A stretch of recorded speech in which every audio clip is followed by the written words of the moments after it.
Alors, est-ce qu'on avait vu comment faire du texte qui ressemble à du cristal? Ça vous dit quelque chose? Non. Ah ben, On avait rendu le texte gracieux, mais pas. le texte gracieux, avec la fonction gracieux de Photoshop. C'est un peu comme la touche Yaka sur le clavier. Eh ben, vous allez faire du texte. Donc, vous avez votre groupe là qui est fermé. Ok, le groupe est fermé. On s'en occupe plus. On va faire du texte par-dessus. Donc, avec l'outil texte, je vais cliquer, pas faire un cliquer-glisser, parce que ça fait un bloc pour contenir des paragraphes. Moi, je vais faire un titre ici. Je clique et j'ai le curseur texte qui arrive. Alors, si vous trouvez que c'est trop petit, vous avez la possibilité ici de changer.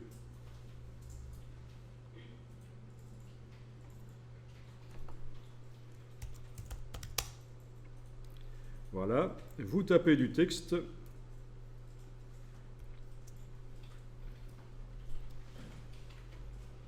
Je vais faire maintenant apparaître la palette caractères, menu texte panneau, panneau caractères.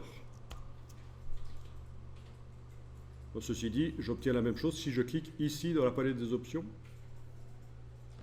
Ça fait apparaître les panneaux caractères et paragraphes. Paragraphe ne nous servira pas ici puisqu'on n'a pas affaire à un bloc texte. On a cliqué, on n'a pas fait cliquer-glisser avec l'outil texte. Donc c'est surtout la palette caractères qui m'intéresse et vous savez ce que je vais faire évidemment, je vais passer de métrique à optique pour améliorer l'espacement entre les lettres. Il faut sélectionner les lettres voilà, optique. Voilà. Ok, je sélectionne les lettres avec l'outil texte et je passe en optique. L'approche optique, on en a parlé dans Illustrator il n'y a pas longtemps, puisqu'en fait ceci est le moteur de typographie de InDesign qui a récemment été intégré à Photoshop et Illustrator.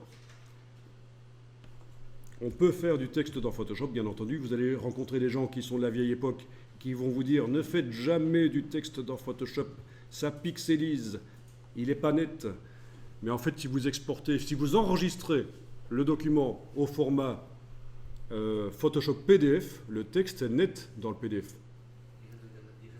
Il reste vectoriel, il reste du texte. Et donc, on peut faire des flyers avec du texte dans Photoshop et le texte reste net. Il faut juste connaître l'astuce qu'il faut l'enregistrer en Photoshop PDF. Vous voulez qu'on fasse le test? On fait le test. Allez, on y va. Alors, si vous voulez publier le flyer sur Facebook. Ok, fichier enregistré sous. Et à la place du format Photoshop, je vais choisir le Photoshop PDF. Et dans les options Photoshop PDF qui vont apparaître juste après quand je vais cliquer sur Enregistrer, vous aurez l'option Conserver les fonctions d'édition de Photoshop. Autrement dit, vous pouvez, si vous voulez tout le temps, enregistrer en Photoshop PDF. Tout ce que Photoshop peut faire sera intégré dans le PDF si vous gardez l'option Conserver les fonctions d'édition de Photoshop. On va voir. Ah, vous avez choisi Photoshop PDF. Vous enregistrez. Voilà, et ici vous avez quelque chose qui est coché d'origine, conserver les fonctions d'édition de Photoshop. Donc, votre PDF qui vient de Photoshop pourra être ouvert dans Photoshop, vous allez retrouver vocal, etc., comme s'il s'agissait d'un fichier Photoshop natif, un format PSD. Mais en plus de ça, quand vous allez pouvoir l'ouvrir dans n'importe quel logiciel qui est capable d'ouvrir du PDF, et vous allez pouvoir l'envoyer chez un imprimeur, et le texte sera net. Alors je clique sur enregistrer le fichier PDF.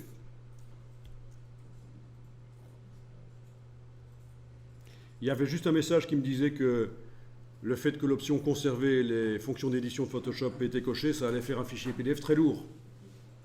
Le PDF que vous envoyez à l'imprimeur, vous pouvez décocher l'option, comme ça fera un PDF tout aussi bien imprimable, plus léger, et quand on l'ouvre dans Photoshop, il n'y aura pas les calques évidemment à ce moment-là. Ouais. Voilà. Mais il gardera quand même le côté vectoriel. Et bien voilà, si vous voulez, vous allez maintenant sur votre disque dur, vous allez chercher votre PDF que vous venez d'enregistrer, vous allez essayer de l'ouvrir dans un logiciel de lecture de PDF. Peut-être que Adobe Acrobat est ouvert. et est installé sur l'ordinateur. Donc, vous avez regardé ou vous avez enregistré PDF, évidemment. Donc, vous savez le retrouver dans le système d'exploitation, dans l'explorateur Windows. Une fois que vous avez repéré le fichier, vous faites un clic droit, ouvrir avec, et vous demandez d'ouvrir avec un logiciel de lecture de fichiers de PDF.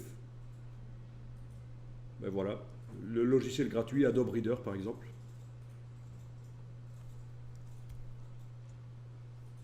Et voilà.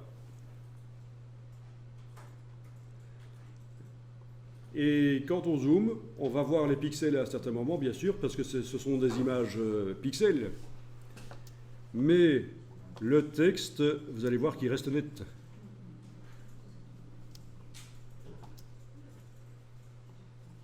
Voilà, on voit clairement les pixels de la rose. Par contre, le texte reste net. C'est du vectoriel.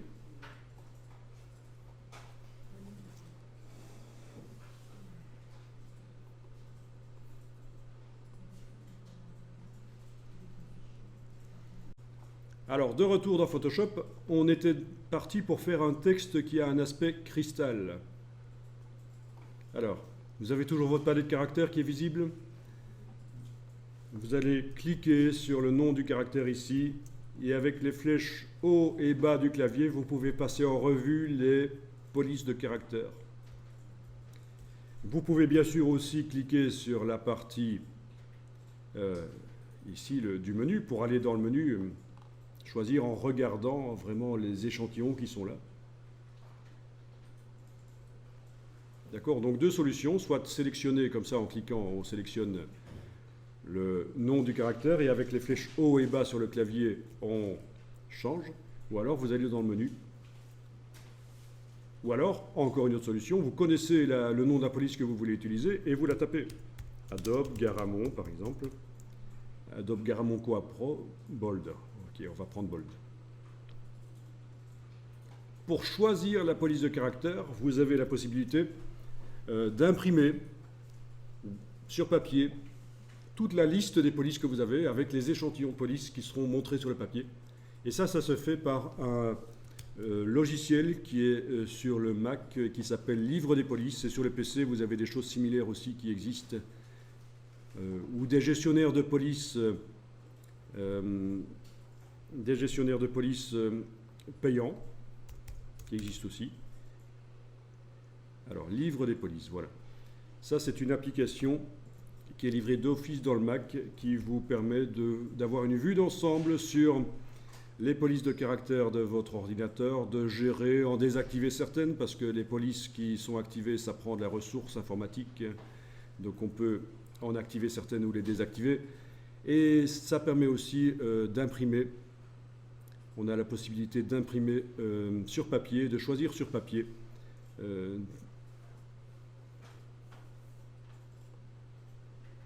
Voilà. Ah oui, il faut activer les polices qu'on veut imprimer. Et puis on fait fichier imprimer. Donc là j'ai fait un CTRL A pour activer toutes les polices de la liste. Fichier imprimé.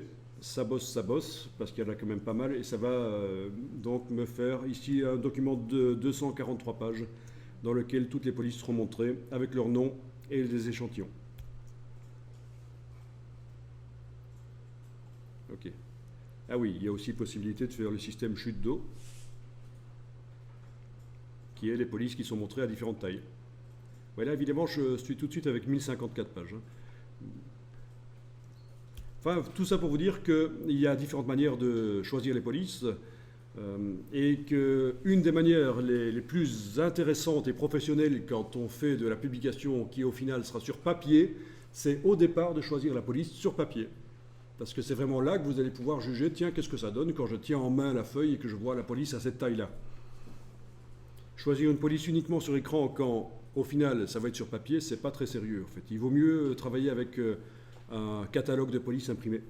Donc vous avez des logiciels qui permettent de le faire, notamment donc celui que je viens de montrer, Livre des polices, Fontbooks dans la version anglaise du Mac, Fontbook, Livre des polices sur la version française, et d'autres gestionnaires de police installés sur Windows en standard ou qu'on ajoute. Alors, je vais revenir donc une fois que j'ai une police de caractère, ne prenez pas du trop fin, quoique, bon, ça pourrait peut-être marcher, on va voir. Vous avez votre police de caractère et on va voir si on peut lui donner un effet un peu transparent, cristal. Et ça va être l'occasion de comprendre, pour ceux qui n'ont pas encore compris, quelle est la différence entre opacité et fond. Quand vous modifiez l'opacité et quand vous modifiez le fond, ça vous fait le même résultat. Et donc vous ne comprenez peut-être pas trop quelle est la différence. Et bien là, vous allez voir quelle est la différence. Alors voilà, on va mettre sur cette police un effet spécial de biseau. Donc par exemple, menu calque, style de calque, biseautage et estampage.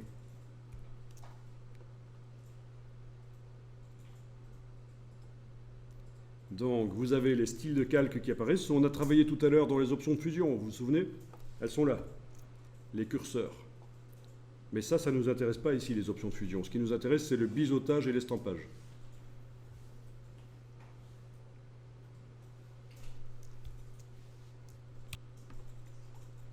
Et alors, vous allez changer la taille ici du biseau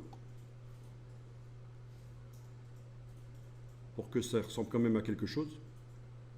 Parce que si la taille est trop grande, le biseau, on ne le voit pas. Ça ressemble à des petits flous là qui sont dans les polices. C'est un peu nul. Il faut quand même adapter la taille. Bien. Vous cliquez sur OK. Donc vous avez un biseau. Et vous allez rendre invisible la couleur de la police.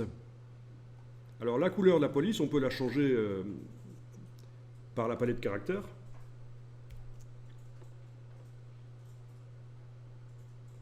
On peut la changer quand l'outil texte est activé dans la palette des outils. On a également l'échantillon là au-dessus. En fait, la palette des options, là, ne fait que reprendre des choses qui viennent des palettes en fonction de l'outil activé. Ça montre certaines choses qui viennent des palettes. Et donc, c'est absolument la même chose que de changer la police là, la couleur là, que de la changer par la palette caractères.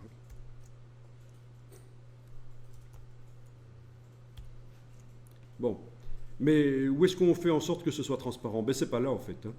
La couleur va disparaître, quelle qu'elle soit, elle va disparaître si vous utilisez ici le curseur fond. Donc pour ce calque-là, le curseur fond, vous allez le diminuer sa force. Et vous allez remarquer que la couleur disparaît, oui, mais les effets spéciaux restent visibles. Et c'est comme ça que vous allez avoir un effet de texte cristal. Pour l'instant, ce n'est pas un texte cristal, ça ressemble plutôt à un texte en relief, mais c'est intéressant aussi. Donc c'est ça la différence entre le fond et l'opacité dans la palette des calques. Le fond permet de rendre invisibles les pixels du calque, mais pas, enfin les pixels entre guillemets, ici c'est du texte, mais pas les effets spéciaux.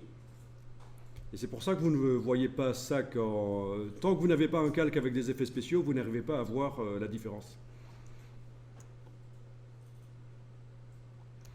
Ok.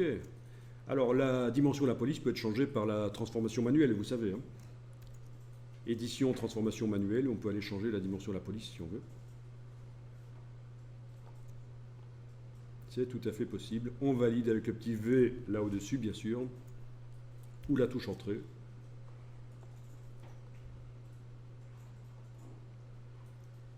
Donc très intéressant.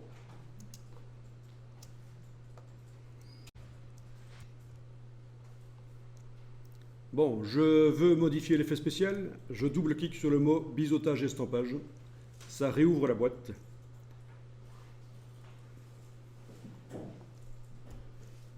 Vous avez différentes méthodes d'estampage. Estampage oreiller.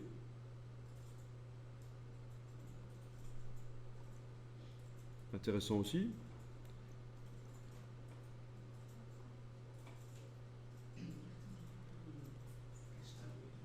Ok. Bon, je peux désactiver le biseautage, je peux aller mettre une ombre interne. Encore un autre effet intéressant, ombre interne. Je coche ombre interne, j'ai décoché biseautage avant. Et pour paramétrer l'ombre interne, évidemment, je vais cliquer sur le mot ombre interne.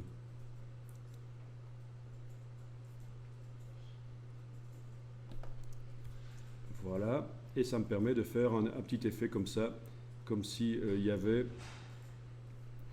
donc un creux dans la publication. Vous voyez? Il faut jouer sur les paramètres de l'ombre interne, hein.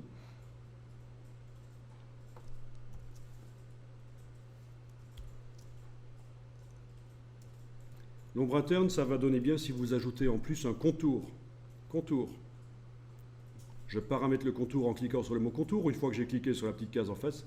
Et comme contour, je vais mettre moins que ça. Et comme couleur de contour, je vais faire un truc plus discret, qui peut même être choisi dans l'image, la couleur du contour. Dès que vous avez le sélecteur de couleurs et que vous allez cliquer dans l'image derrière, c'est une pipette. Ça prélève des couleurs dans l'image.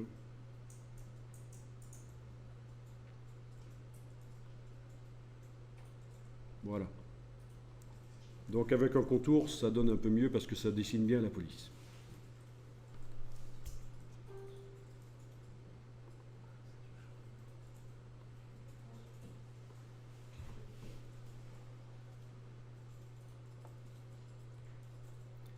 Ok.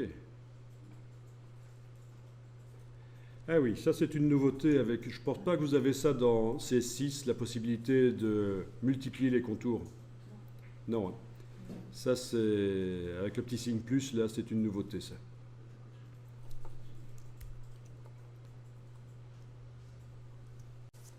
Ok, bon, je vais jeter le contour moi ici. Je prends le mot contour, je jette à la corbeille. Ombre interne, je jette aussi. J'enclenche le biseautage estampage, voilà. Et le fameux texte cristal, vous allez l'obtenir en ayant le biseautage estampage enclenché, pas le reste. Et vous allez faire ceci.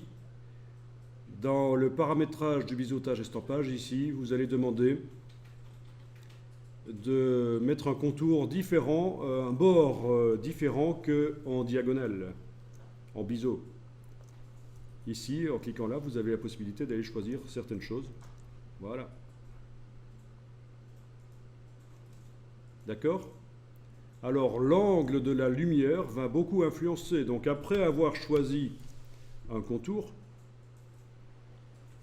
ici, donc dans le biseautage et estampage, ici, le bord du biseau, allez changer l'angle de la lumière pour influencer le résultat. Voilà. Ça donne mieux si vous avez une police de caractère avec des courbes, évidemment.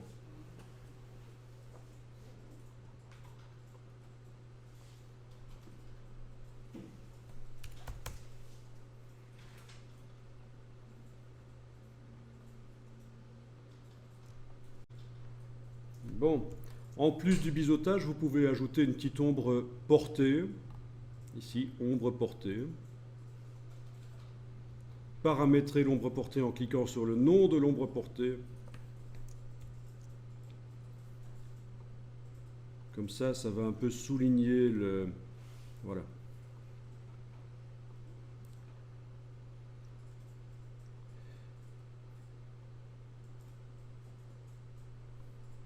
Voilà, quand même, avec l'ombre portée, ça donne quand même un peu mieux. C'est vrai que logiquement, elle devrait apparaître à travers les lettres, si c'est des lettres transparentes, mais bon, on ne va pas pousser jusque-là. Si on veut que ce soit plus réaliste, on fait de la 3D. Ok.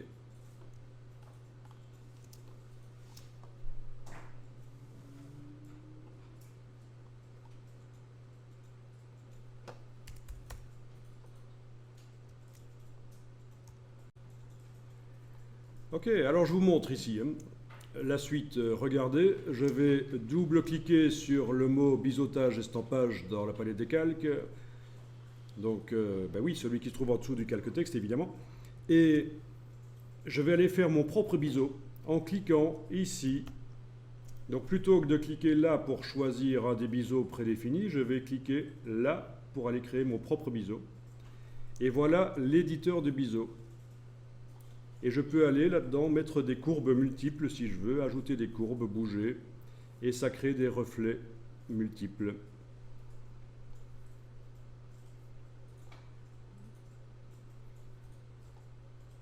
Donc ajouter des points.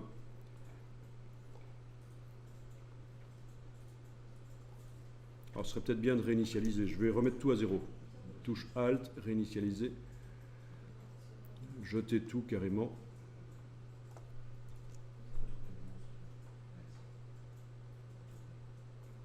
Voilà, pour aller faire mes propres courbes au départ de rien.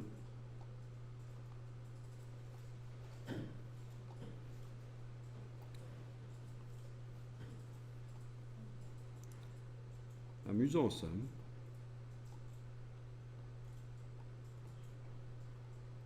Voilà. Et encore une fois, l'angle de la lumière va devoir être modifié pour donner un bon résultat. Donc ici, l'angle de la lumière. Voilà.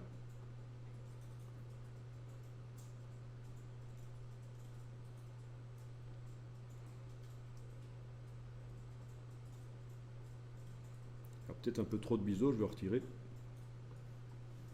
Voilà. Amusant ça. Donc c'est un peu comme de la 3D mais en 2D.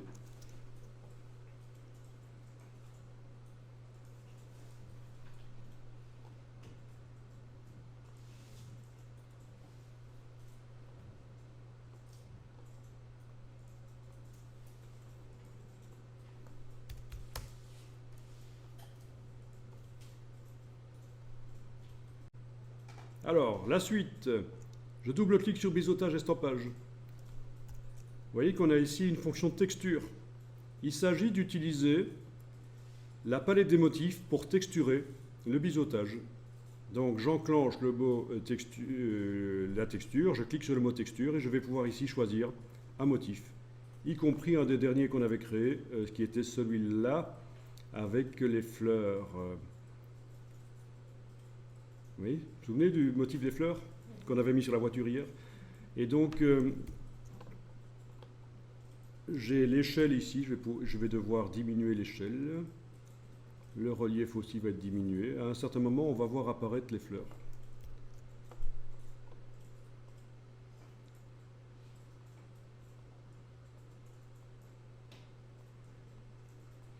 Voilà. Au milieu là, du curseur, c'est 0%. Et on fait à gauche un relief négatif et à droite un relief positif. Ça dépend de ce qu'on veut. Mais...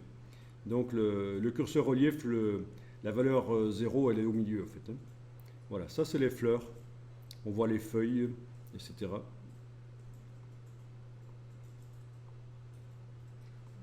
On peut cocher la case inversée. Ça va? Ça ne va pas?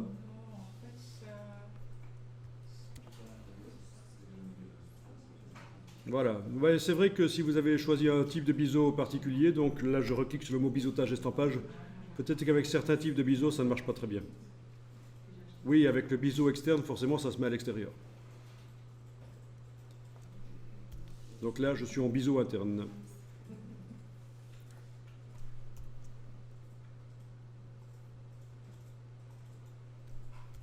Ok, donc ça c'est pas mal, hein, tout ce qu'on peut faire.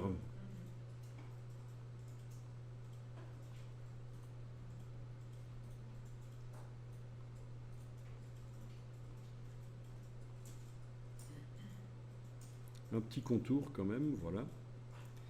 En plus, si vous voulez. Et je pense qu'après, bon, il n'y a pas vraiment de recette. Hein, c'est vraiment du cas par cas. Vous faites comme vous le sentez.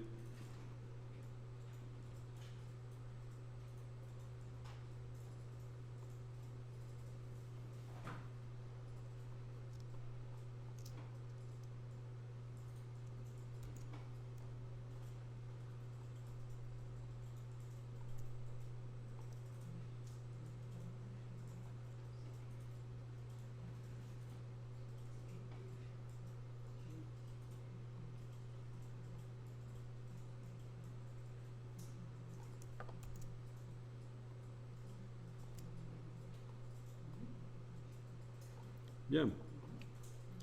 Et dans le PDF, ça devrait être net. Autrement dit, vous allez pouvoir faire grâce à ça des flyers. Grâce à ces effets spéciaux sur du texte, des flyers avec du texte net, malgré qu'on a même mis des effets spéciaux dessus, ça va marcher.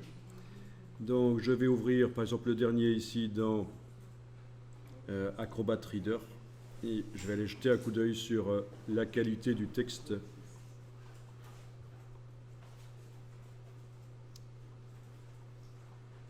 Voilà, le bord des lettres est net.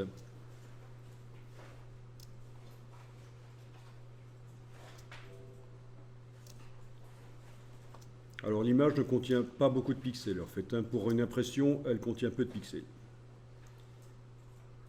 Ce qui est pixel pixelise beaucoup.